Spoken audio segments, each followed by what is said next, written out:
মৰমৰ ছাত্ৰ ছাত্ৰীসকল, আমি ইতিমধ্যে নীতিবিদ্যাৰ অৰ্থ, সংজ্ঞা, প্ৰকৃতি আৰু পৰিসৰৰ বিষয়ে আলোচনা কৰিলোঁ। আজি আমি নৈতিক আৰু অনৈতিক ক্ৰিয়াৰ বিষয়ে আলোচনা কৰিম। নীতিবিদ্যাই মানুহৰ আচৰণ আৰু কাৰ্যকলাপৰ বিষয়ে আলোচনা কৰি সেইবোৰৰ নৈতিক মূল্য নিৰূপণ কৰে। মানুহৰ আচৰণ আৰু কামবোৰক নৈতিক গুণ অনুসৰি দুটা ভাগত ভাগ কৰা হয়: নৈতিক কৰ্ম আৰু অনৈতিক কৰ্ম। আমি প্ৰথমতে নৈতিক কৰ্মৰ বিষয়ে আলোচনা কৰিম। যিবোৰ কৰ্মত নৈতিক গুণ আৰোপ কৰিব পাৰি সেইবোৰ কৰ্মক নৈতিক কৰ্ম বোলে। এতিয়া চাওঁ আহা, নৈতিক গুণ বুলিনো কাক কোৱা হয়? শুদ্ধতা, অশুদ্ধতা, উচিত, অনুচিত আদি গুণসমূহক নৈতিক গুণ বুলি কোৱা হয়। যিবোৰ কৰ্ম বা কামত এই গুণসমূহ থাকে সেইবোৰ কৰ্মকে নৈতিক কৰ্ম বুলি কোৱা হয় আৰু এনেকুৱা কৰ্মসমূহেই নৈতিক ক্ষেত্ৰৰ অন্তৰ্ভুক্ত হয়। অৰ্থাৎ নৈতিক কৰ্মৰ শুদ্ধতা, অশুদ্ধতা, উচিত, অনুচিত আদি বিচাৰ কৰিব পাৰি। গতিকে নৈতিক কৰ্মসমূহ নৈতিক বিচাৰৰ বিষয়বস্তু। ঐচ্ছিক আৰু অভ্যাসজনিত ক্ৰিয়াসমূহেই নৈতিক ক্ৰিয়া।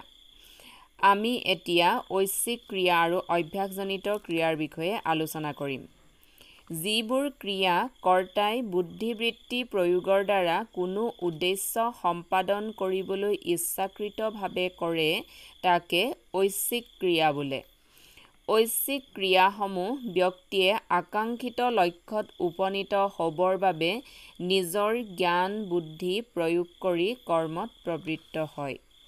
ঐচ্ছিক ক্ৰিয়া সম্পাদন কৰোঁতে ব্যক্তি বা কৰ্তা কৰ্মৰ পৰিণাম বা ফলৰ প্ৰতি সম্পূৰ্ণ সচেতন হৈ থাকে।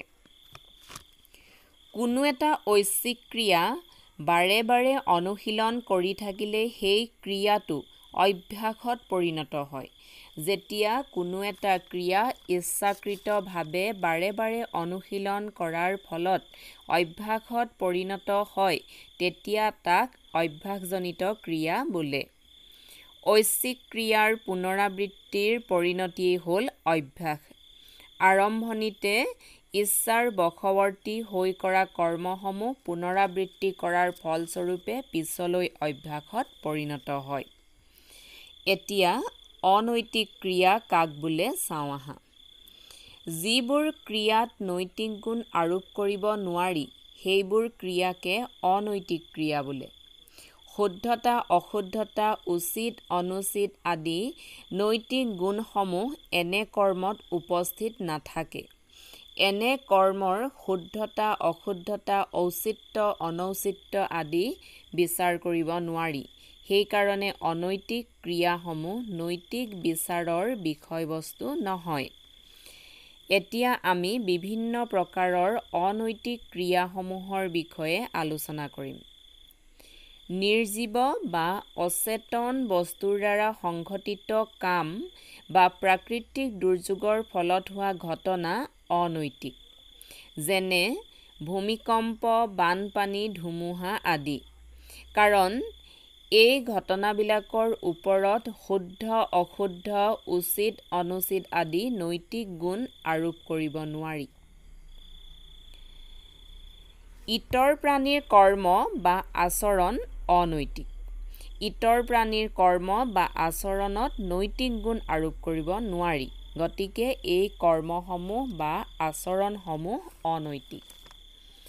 সৰু ল'ৰা-ছোৱালী বা শিশুৰ স্বতঃস্ফূৰ্ত ক্ৰিয়াসমূহ অনৈতিক। স্বতঃস্ফূৰ্ত ক্ৰিয়াসমূহ কোনো উদ্দেশ্যৰ দ্বাৰা পৰিচালিত নহয়। বাহ্য উদ্দীপকৰ প্ৰভাৱ নপৰাকৈ বা তাৰ কোনো প্ৰয়োজন নোহোৱাকৈ উদ্দেশ্যবিহীনভাৱে শৰীৰৰ অংগ-প্ৰত্যংগ আদিৰ সঞ্চালন ক্ৰিয়াই স্বতঃস্ফূৰ্ত ক্ৰিয়া।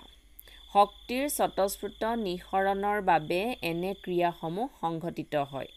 কেঁচুৱাৰ হাত-ভৰি লৰচৰ কৰা, হঁহা-কন্দা আদি সম্পূৰ্ণ স্বতঃস্ফূৰ্ত ক্ৰিয়া। স্বতঃস্ফূৰ্ত ক্ৰিয়াসমূহ সম্পূৰ্ণ অনৈচ্ছিক আৰু সেইবাবে ই নৈতিক বিচাৰৰ বিষয়বস্তু নহয়। সহজাত ক্ৰিয়াসমূহো অনৈতিক। সহজাত প্ৰবৃত্তিৰ দ্বাৰা যিবিলাক ক্ৰিয়া সংঘটিত হয় সেইবোৰেই সহজাত ক্ৰিয়া।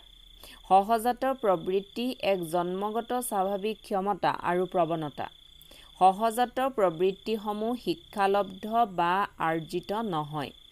এই জন্মগত শক্তিৰ বাবে প্ৰাণীয়ে কোনো শিক্ষা বা ইচ্ছাৰ দ্বাৰা পৰিচালিত নোহোৱাকৈ ফলাফল সম্বন্ধেও সচেতনতা অবিহনে অজ্ঞাতহাৰে আত্মৰক্ষা আৰু বংশৰক্ষামূলক উদ্দেশ্য সাধন কৰে। মানুহৰো এনে সহজাত প্ৰবৃত্তি আৰু প্ৰবৃত্তিমূলক ক্ৰিয়া আছে।